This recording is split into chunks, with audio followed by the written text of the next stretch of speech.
Today, on episode number 527 of the Teaching in Higher Ed podcast, Beyond Dichotomous Thinking, Strategies to Enhance Teaching and Learning with Alexis Peirce Caudell. Produced by Innovate Learning, maximizing human potential. Welcome to this episode of Teaching in Higher Ed. I'm Bonnie Stahoviak, and this is the space where we explore the art and science of being more effective at facilitating learning. We also share ways to improve our productivity approaches so we can have more peace in our lives and be even more present for our students.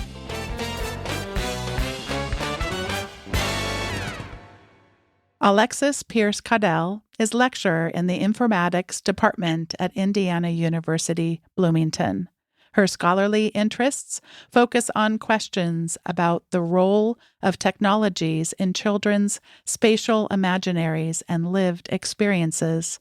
Alexis is committed to bringing the complex relationship between technology and larger social, political, legal, and economic systems to students' experiences at Indiana University. She currently teaches a range of courses, including social informatics, an introduction to socio-technical thinking, computer and information ethics, technological nature, a course that explores the relationships between technology and nature, and she co-instructs the informatics capstone course, a year-long course sequence that challenges teams of students to design and build a data-driven information system. Universal Design for Learning, UDL, trauma-informed pedagogy, and transparency in learning and teaching are all frameworks that Alexis uses to shape her teaching. She was a Global Classroom Fellow in spring 2023 and was named a Diversity, Equity, Inclusion, and Justice Fellow for Indiana University's Center for Innovative Teaching and Learning for the 2023 and 2024 academic year. Alexis earned her PhD in informatics from Indiana University and also holds degrees in instructional technology from the University of Georgia, library and information science from the University of Wisconsin-Milwaukee, and geography from the Aberystwyth University. Alexis Peirce Caudell, welcome to Teaching in Higher Ed. Thank you so much for having me. I'm really excited to have this conversation. I am trying to settle myself down over here because I have been so excited about this conversation as well. I feel a bit too giddy. I need to settle myself down because today's topic is something that I think is so vital and I don't find it talked about often enough. So I thank you so much for your generosity in being here today and contributing.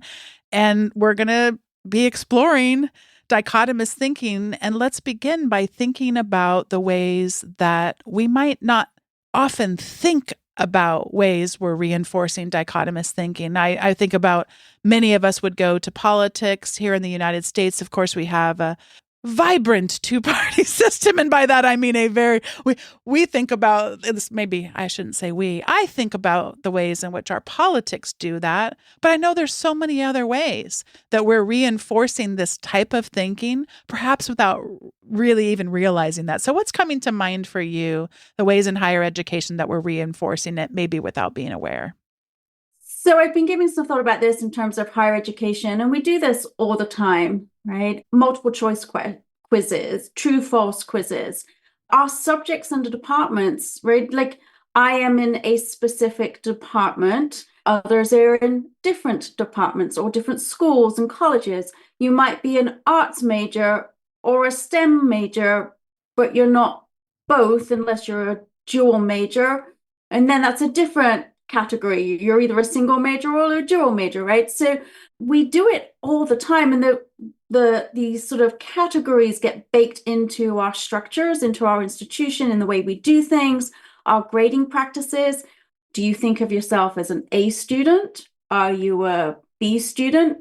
I don't know about you, Bonnie, but my university during COVID, we went to a pass-fail option for students. So they could, it was a satisfactory or I failed a course, right? So it was an either or, I passed or I failed. That was it. Two choices, right? So that list goes on and on.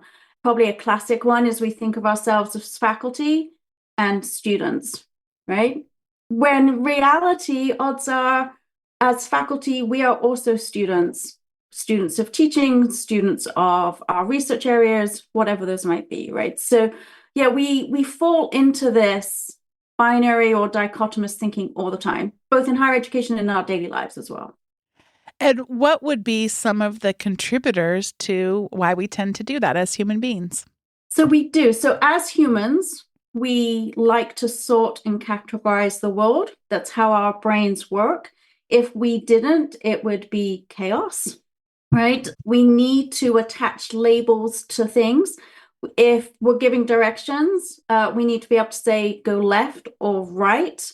If we don't have those two words, or if those words are meaningless, how do we know where we're going, right? And so we learn there's that ways to sort the world, even from a very young age. So think about if you've ever been around young children, how many times adults are teaching young children how to sort things. So like you might, if you've got a young child in your life, be like, yes, that's the cat, right? And then you see another cat somewhere else and be like, oh, look, see the cat, right? And you're constantly reinforcing that category of cat until that child is like, oh, this is a cat. I know what a cat is, right? So we use it to simplify things, to recognize things for our language, right? It can make our decision making easier, right? I know I like chocolate ice cream, but I dislike vanilla ice cream, right? That's great. I know that I can just make the choice one way or the other. So those categories, those concepts make our lives easier for decision making, right? And they are important. If we had, I always think about this, like, what would a university look like if there were no departments? What would we look like if there were no majors, right? What if there were no designated classrooms? Like, how would we all function, right? So, but categories help us navigate that world, right? They're essential for us to do so. I so appreciate your examples here, and I'm thinking, when I've taught consumer behavior classes in the past, you talk about a similar paradigm of heuristics, and that heuristics can be so helpful to us. And I give the example of you go in to buy some soap or you're going to buy some shampoo, and if you didn't have those heuristics, how could you ever get out of a grocery store? We're overwhelmed with these micro decisions, and that helps us. And of course, though, it also hurts us. And when it hurts us and we're not aware of it limiting us or diminishing what we're capable of, that's when we really get into some dangerous thoughts here. I've been so curious ever since learning about you and your work.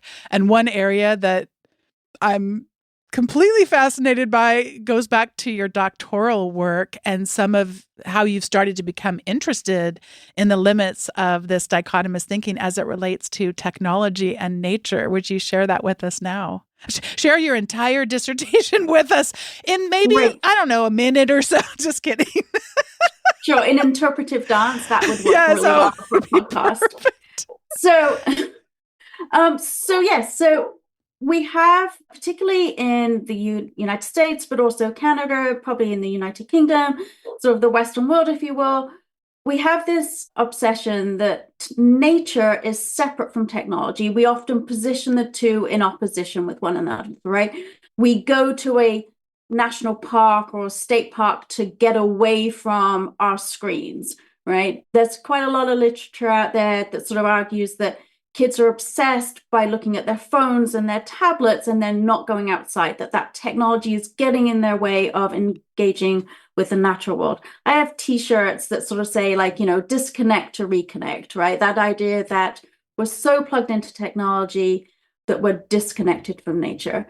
And so I spent a year with a group of middle schoolers doing a sort of ethnographic study and a conversation with them really about how they understood both the concept of technology and how they understood the concept of nature, and then the relationships between the two, right? So they would tell me all sorts of interesting stories, and sort of I'd get all this detail about how much some of them loved being outside and some of them hated it, right? They hated it because it was itchy and scratchy and hot and distracting. Others loved being outside. So we get these range of things that they considered to be nature, and then what those concepts meant to them. So, for example, I had some students who, or participants, I guess, who would explain to me that for them, technology was a way for them to relax, to zone out, right? They could play a video game or just mindlessly wander on the internet. Not that that's ever happened to any of us, right? So it was a way for them to relax. Being outside was not relaxing for them, which is counter to how a lot of how we position nature, if you will. Like you go out and relax in the summer and take in the trees or the ocean, right? For them, it was not a relaxing space to be in. It was chaotic and they didn't understand it and it was uncomfortable, right? So we had all those conversations, and then we looked around, say, their school to discover places where technology and nature came together, and maybe the boundaries between the two concepts were not as clear cut. So I will forever remember one young participant. We were out near their school and we sort of found a muddy patch in their playground, and it had straw on it where they had put straw down to reduce the erosion, right? And this one kid down at it, looked at me and said, "This is tech nature," like mush the two terms together. And I was like, "Tell me more." And they're like, "Well, it was grass, but they've chopped it up and now they're using it as a tool to prevent further erosion." And I was like, "Well, hello." Right. And so we had these conversations about where technology and nature interact, right? So I had one student tell me in a conversation, and they were like, red apples. And I was like, "Oh, I don't know where this is going, but tell me more." And they're like, "Well, they're both technology and nature." And I was like, "Oh, I am confused, but keep going."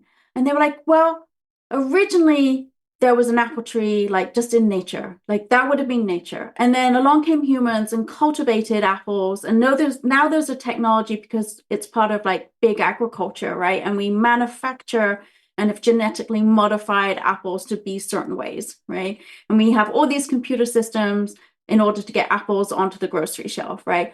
But then you eat it and like you throw the core away, and then the core will decompose and then it goes back into nature again." And so they traversed this one example of an apple through multiple categories, right? And so when we pay attention to those edges of what we think belongs in a category, right, then we can start seeing maybe the spectrum, the diversity that is and is not in there. And are there situations when things might not be included but should be included? Can we think about things in different ways, right? So it's being able to sort of think across or beyond those boxes that we normally operate on the everyday, right? Now, did you ever run across kids who would espouse that you swallow the watermelon seed and then a watermelon grows in your stomach?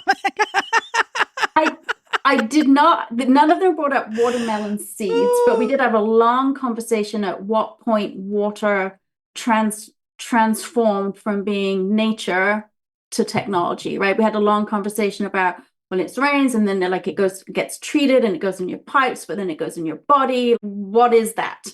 And they were like, "We really need another category and a name for this other category when these things come together, right? Because dichotomous thinking is not helping us navigate those questions." So when we think about the problem that it is and the opportunity, I mean, as you said, it helps us, it hurts us. It's and here I am describing it in dichotomous ways. I can't help it.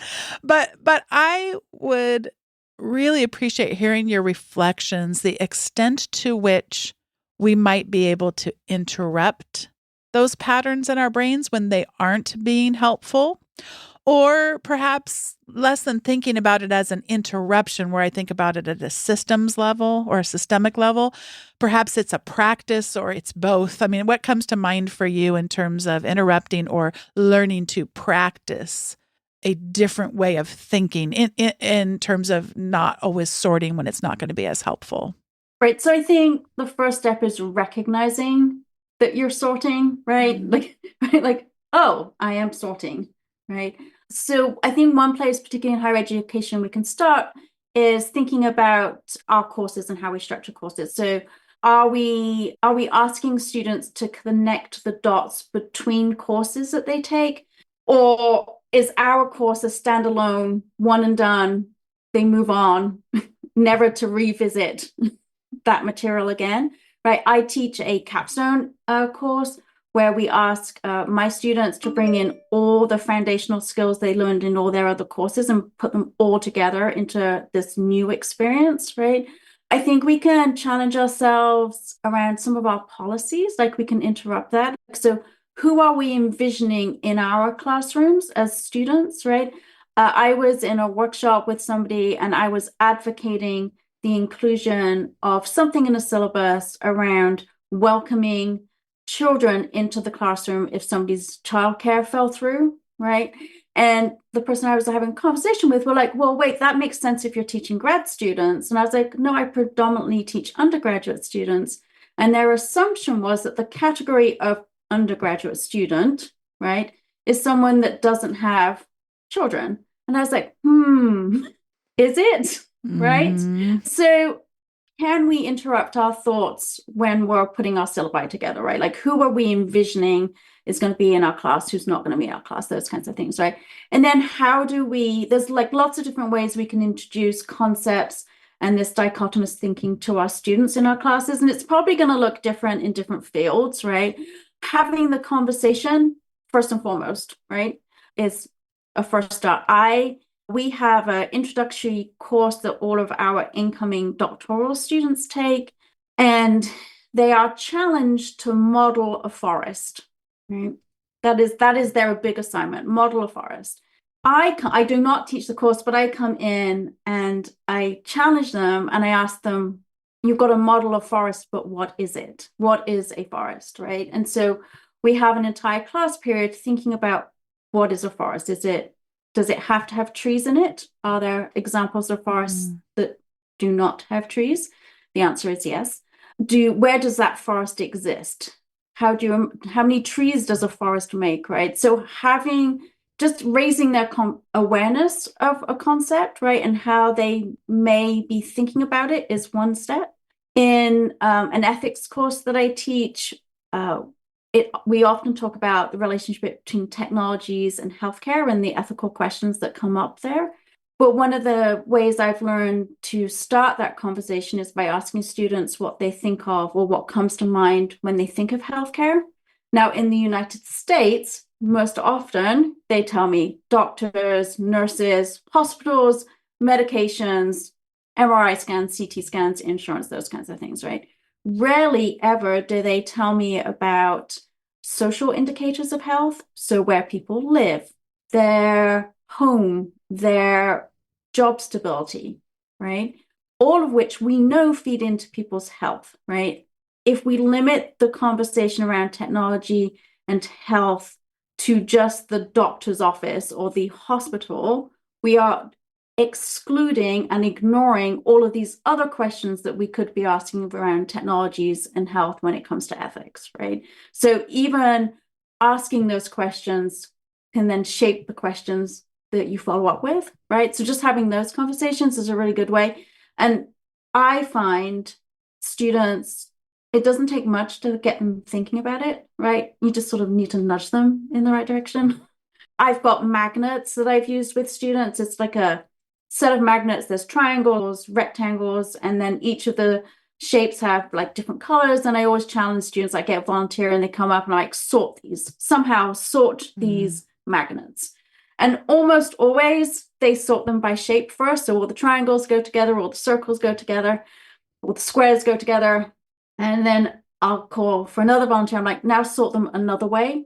And they're like, oh, I can sort them by color, or I can sort them by color in terms of warm colors and cold colors, right? And so having sort of small activities just to bring the idea about how we sort things in the world, super easy to. I have tons of examples that I use in different classes that I could go on for days about. Oh, I'd love to terms hear a couple of more examples, because this is actually leading to the last part of this part of the episode, which is kind of what do we do about it. So we've looked at what is it, why do we do this, how it can be helpful for us, and not always as helpful. So any other ideas that you have for fostering this? I also did want to just, before you give some more examples, I did want to just, I think, state what feels like the obvious, but just check it with you. You seem like this is very much something that needs to be practiced. It's inside of people. I think so often about curiosity, where people say, oh, well, students just aren't, you get older and you're not curious anymore. I'm thinking, I don't know. I'm 53 years old. I feel super curious. It just depends on the context. So I feel any learner that I've ever met, they're super curious, but just maybe not in a particular class that they might be in. But I don't know. So do people have this inside them and they just need to have an outlet, versus maybe some people have it more than others? I don't know, I guess. No, I think we all have it, right? I think, unfortunately, we are very good, particularly in education, of sidelining that curiosity and space for that curiosity, particularly when we are teaching in a very confined timeline, or we have to hit specific pieces of content, right?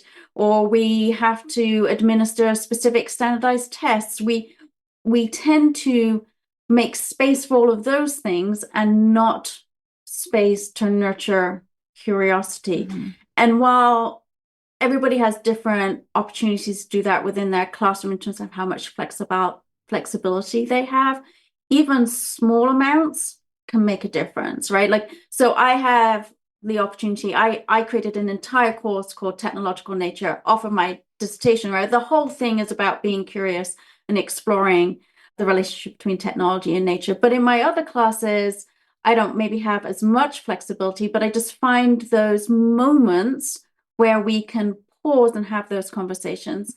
This past spring, many of my computer information ethics students were curious and interested in how generative AI is going to shape their educational experience, right?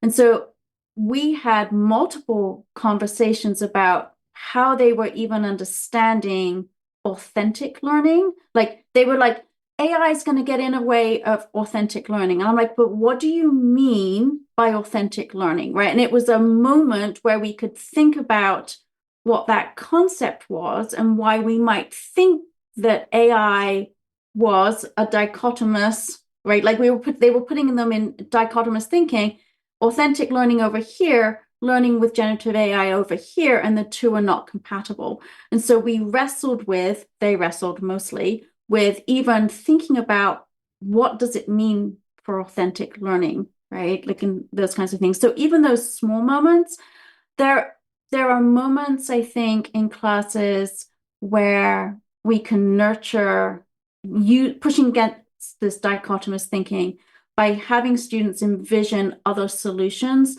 So one of the courses I teach is a social informatics course, and it looks at how algorithms shape our experiences as human beings in the world. And one of the things we ask students to do is to come up with alternative solutions, right? Like, so this isn't working, but we push them to think that this is not just a technical, logical solution. Can you come up with a socio-technical solution that's much broader, right? So maybe the solution is a policy, maybe it is a institutional change. It doesn't have to be just a technological change. So finding those moments there, and there are a couple of good resources. I don't know if you know of the Ministry of Imagination Manifesto. So it came out of Rob Hopkins, who has a podcast from What If to What Next podcast. And it's a free PDF. Anybody can go on and download. I will just warn you, if anybody goes to print it, it's like large format printing. So I did not realize that. And the first time I'm like, why are these pages all weird? But it's big pieces of paper. So it's called the Ministry of Imagination Manifesto. And if my students are struggling to even break out of those boxes of that dichotomous thinking, right? Like I'll share examples of other people who've come up with out of the box thinking, if you will, solutions to different questions, just to get them started, like to nudge them along those ways, right? In my technological nature class, we developed some grad students and I developed something we've now called the trans-contextuality game. And so we have all these different sets of cards. One's an ecosystem set of cards, one's a design set of cards. We put together some technology cards and we sort of randomize them into sets, and we challenge students to connect all the cards in a set. And it could be a peregrine falcon, grass, and a satellite and a truck, right? And or whatever it is. And they have to find those connections and how or what those relationships are, right? So just giving them an opportunity to explore those potential connections, right, is a way to do it. So that it doesn't have to be an entire course. It's great if you can, but it can be just those moments of where in our disciplines is there disagreement about definitions, right? If you ever want to peel away the idea that libraries are quiet places for quiet people, you should attend a library cataloging conference where they have robust conversations about what should or should not be in a category and how it should be cataloged, right? And so each discipline has those moments, right, where maybe there isn't an agreement on what a concept is. And can you bring that into the classroom? Can you give students an opportunity to explore that in some way? That last example to me, and I could talk to you for 6 more hours and just be getting started, so I have to discipline myself here, but I can't resist since you brought up libraries. This to me brings up an area I've been very curious about, but I always want to be cautious how I talk about it because I care about people's perception. So the library is one of the areas that reports to me at my university. Mm-hmm. And so we will, of course, we will ask students what their perceptions are, how satisfied are they with the library and how to meet their needs. And that is so vital to the work that we do. And I'm happy to report that our library, on any satisfaction survey I've ever seen, they excel. I mean, they're tremendously gifted and our students love our library. And yet, I feel like it is limiting and it has nothing to do with them being students. It's just limiting to ask any group of human beings that doesn't know the full vibrance that libraries as a more macro entity for what's even possible in a library. I love, now that I still feel like I know just the grain of sand about libraries, but I love to go anytime they'll talk about, there's this library in New York, and if you live there, you could get access to this, but if you paid $10, then anyway, I just always go, oh my gosh, they have that in their library.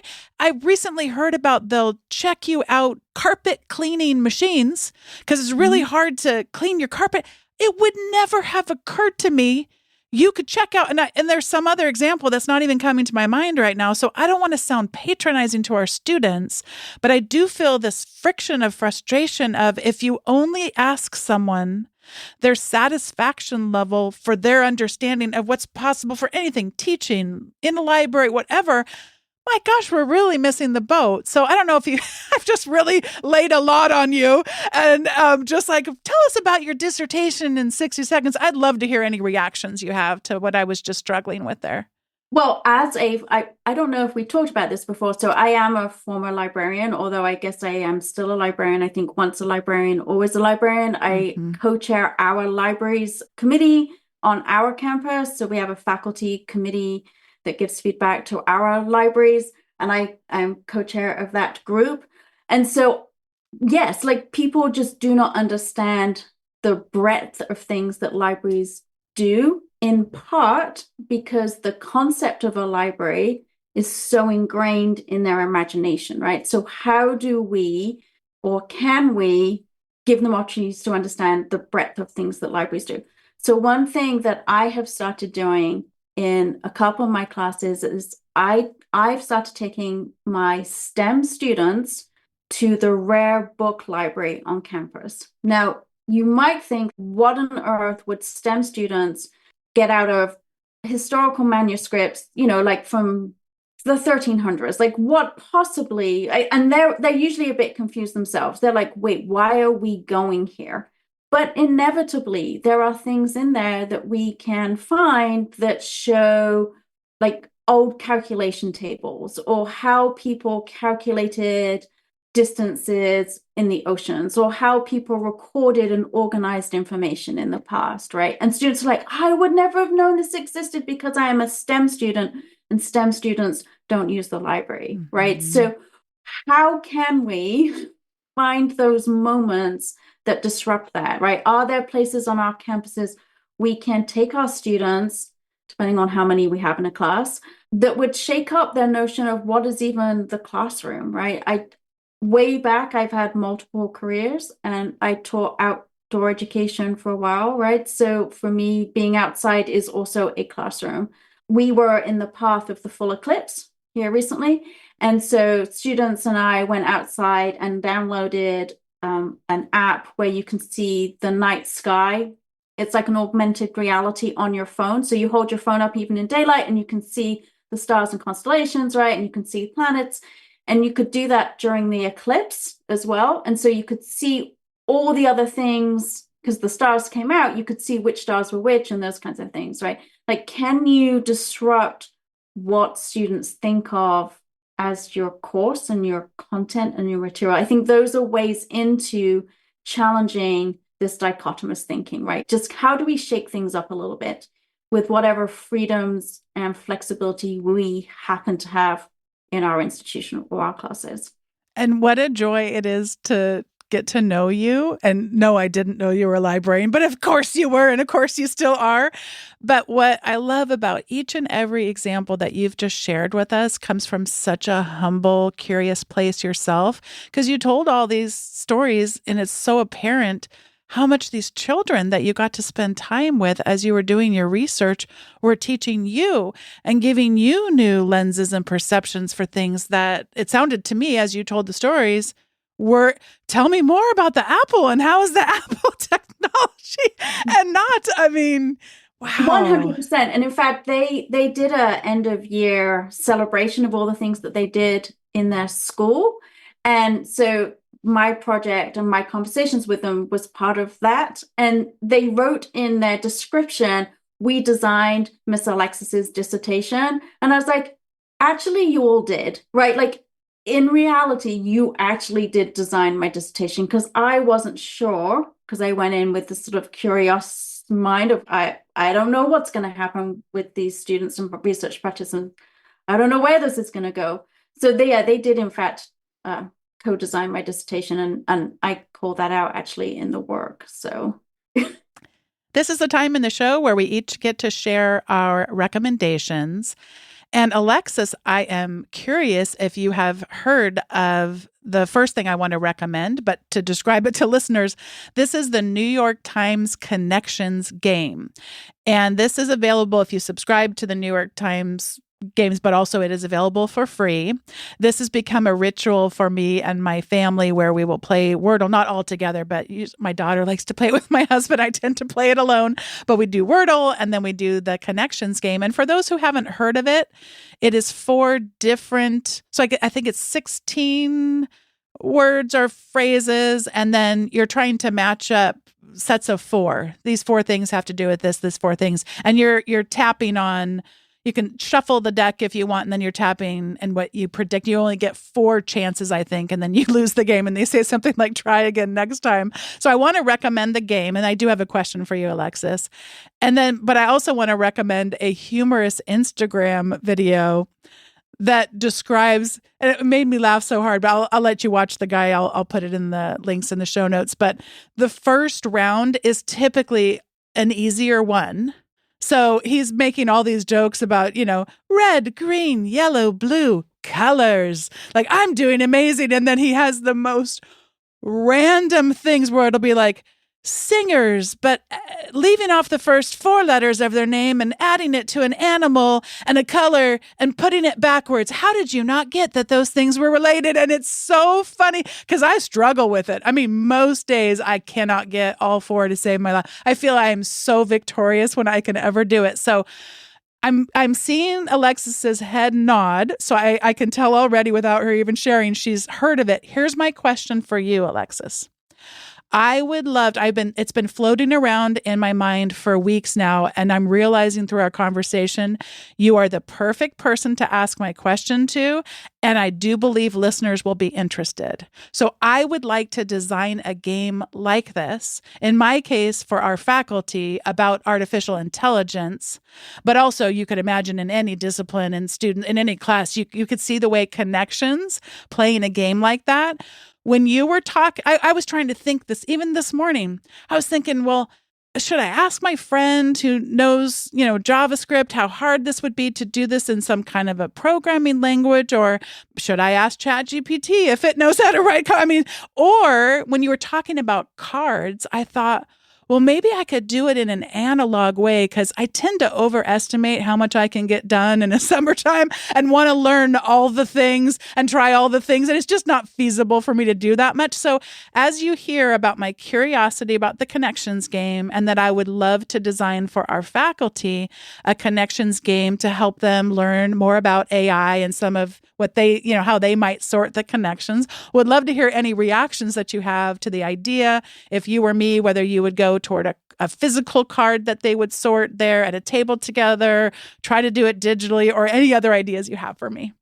So I am a big fan of analog as well, even though I am in a STEM school and in an informatics program, right? Most of my students, that means they are plugged into their computer screens all the time. So for me, giving them a chance to be analog is gives them a break, right? Like it is that, like, it's not screen, it is analog. It's not digital, it's analog. It also, I like using analog because they can physically move things around, right? Mm-hmm. They can ponder. The way I do the sort of card connecting game, if you will, or challenge, is I put a big giant piece of poster paper underneath on the table and they have them move the cards around, and then they can use markers or pencils and draw the connections, but then they can rearrange them and draw new connections, right? Yeah. Or they can add things or put things on post-it notes. So it allows them a lot of freedom to do things in ways that I haven't anticipated that they might do. Whereas if you make a digital version, you might constrain what they come up with, right? So, but it depends on how many people you're going to do this with, the context and all those kinds of things. But I do think analog opens up possibilities, whereas a digital version might not, right? Like those connections, that game, you are limited to what's on the screen, and what they've determined is the connection, right? Yes. And as you're sharing, I'm realizing, and it's not like this was a bad thing, but because so many of our faculty would not have maybe even ever tried any AI at all, and I'm really attempting to teach to the tails where some might really know a lot about it and some might know little. I was thinking of this, conceiving of it as a test for understanding. Do you understand some of the basic types of AIs? I was thinking of it in a very simplistic way. I was thinking, oh, I could have Claude and I could have OpenAI and then, oh, these are, but now I'm realizing I might want to rethink it because I would be reinforcing dichotomous thinking where there's a right, wrong. And wouldn't it be marvelous to recognize that there are some, yes, who know very little. There are some, yes, who know a lot. But even the ones I might think know very little probably know more than I realize, just like the apples and the, is this technology or not, such that I could open up my own paradigm. For this is not a game that tests for understanding. This is a game that ignites imagination. And that could be really cool. Right. And I think analog can help disrupt that or facilitate that, right? In terms of how you structure it and people moving around a table. You can even have, if you have them work in groups, you can also have them move to different tables. I have in the past all of a sudden taken a couple of cards away from a group and given them two new ones. Be like, okay, now rethink this. So yeah, I will be fascinated to hear how that goes. Yeah. Before we get to your recommendations, tell me a little bit about what I might think about in terms of moving to a different table. So how might you conceive of that? They would go to another table for... Yes. So you can do it a couple of different ways. So you could ask for a volunteer, right?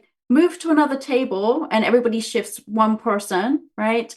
And when you get to that table, try and understand the connections or ask the group to explain the connections or whatever it is that they've worked on, right?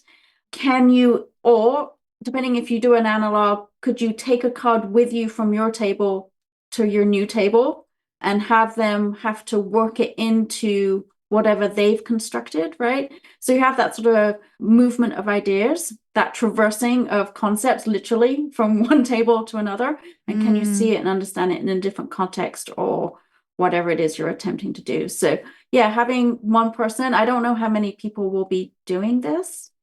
60, probably 70. It's doable. Yeah. Right? I totally think it is. Yeah. Yeah. I mean, if you'd said 100 and something, I would have been like, oh, well, that might be a bit harder. But I think, yeah, in groups, you can figure out how many tables and groups you can navigate in your space, right? And do that sort of round movement and do it once, do it twice, depending on time and what people are getting out of it too. Oh my gosh. Thank you for this extra treat. And I anticipate that listeners will have so many ideas they're thinking of for their classes and how to apply this. Thank you for letting me sort of cheat the system a little bit here with my recommendations and then spontaneously asking you for your advice. So I still feel giddy. We started with giddiness and we're ending, and I can't wait to hear what you would like to recommend today. So I've already mentioned one, which was the Ministry of Imagination Manifesto document by Rob Hopkins. Along those same lines, if listeners are trying to find other ways to spark imagination, Ruha Benjamin's new 2024 book, Imagination and Manifesto, is all about how do we reimagine the world in which we want to live, right? So if that works in terms of the areas that Ruha is talking about, like use that, right? That's another great place to start. And then if anybody wants to get into sort of learning more about categorization and concepts, one, I'm more than happy to talk to anybody, but Gregory Murphy has a relatively new book out. I believe it was 2023. It's an MIT press, and it's called Categories We Live By, How We Classify Everyone and Everything. And it is a pretty good introduction, I think, for anybody, even if this is not your area of expertise. Like, it gives you a background of why we sort and classify things, and then gives really good examples from around the world in terms of, in different contexts, about why it can be problematic and or useful, right? Like, it can be both, but how can we, like, it's got categories on species in the biological world. It's got a whole section on defining peanut butter and potato chips and almond milk, right? And then a section on death, the ultimate category. So if anybody is interested in sort of following or learning more about categories, that's a really good introduction. And he cites most of the pivotal works in sort of concepts and categorization. And then my other one is super random.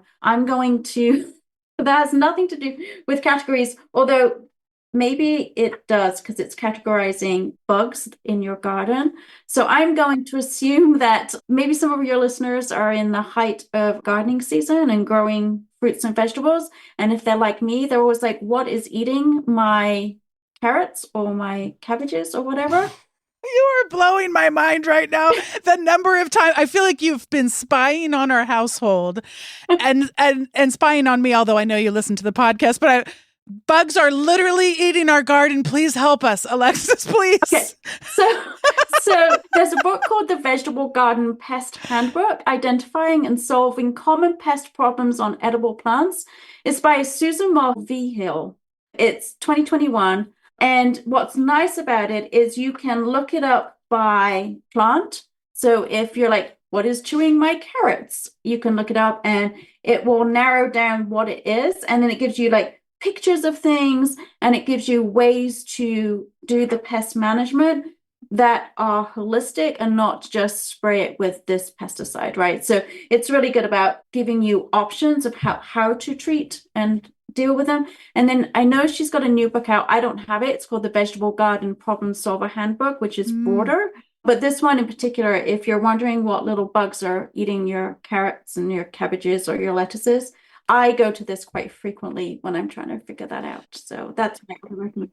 What it is for me, we do have a raised bed garden in the backyard that right now is entirely populated by the most stupendous blackberry bush. So, and my son is fully responsible for having picked the plant and cultivating it. It's so fun. But no, for me, when the bugs came for the Meyer lemons, we're now, we got to do business together, because I can't, I love my lemons and I can't be enjoying them as much because the bugs have taken over. So I can't wait to explore this. Yeah. So this one I've used quite a bit in terms of radishes and brassicas and all those kinds of things. Lots of really close up pictures too. So you can get up close and personal with your bugs, what they are, in fact. What an absolute joy it is to have been connected with you. I hope this is not the only conversation we ever get to have, because this has been such a delight. Thank you for all these ways. I want to read every book. I did buy Ruha Benjamin's book the other day, but I also bought, I kid you not, probably 4 other books. But now you've just made me want to read that one. And of course, I want to also see if our libraries have any of these other 2 books. And if not, support those authors. Sound amazing, and all these ways to explore. I cannot wait to start exploring with these ideas. Thank you so much. Thank you for having me. It's been such a pleasure. Thanks once again to Alexis Peirce Caudell for joining me for today's episode of Teaching in Higher Ed. Today's episode was produced by me, Bonnie Stachowiak. It was edited by the ever-talented Andrew Kroger. Podcast production support was provided by the amazing Sierra Priest. Thanks so much to each one of you for listening. And if you've yet to sign up for the weekly updates, head over to teachinginhighered.com/subscribe. You'll receive all of the recent episodes' show notes, and this one's going to be a good one. And in addition, you'll receive some other resources that don't show up in the regular show notes. Thanks so much for listening, and I'll see you next time on Teaching in Higher Ed.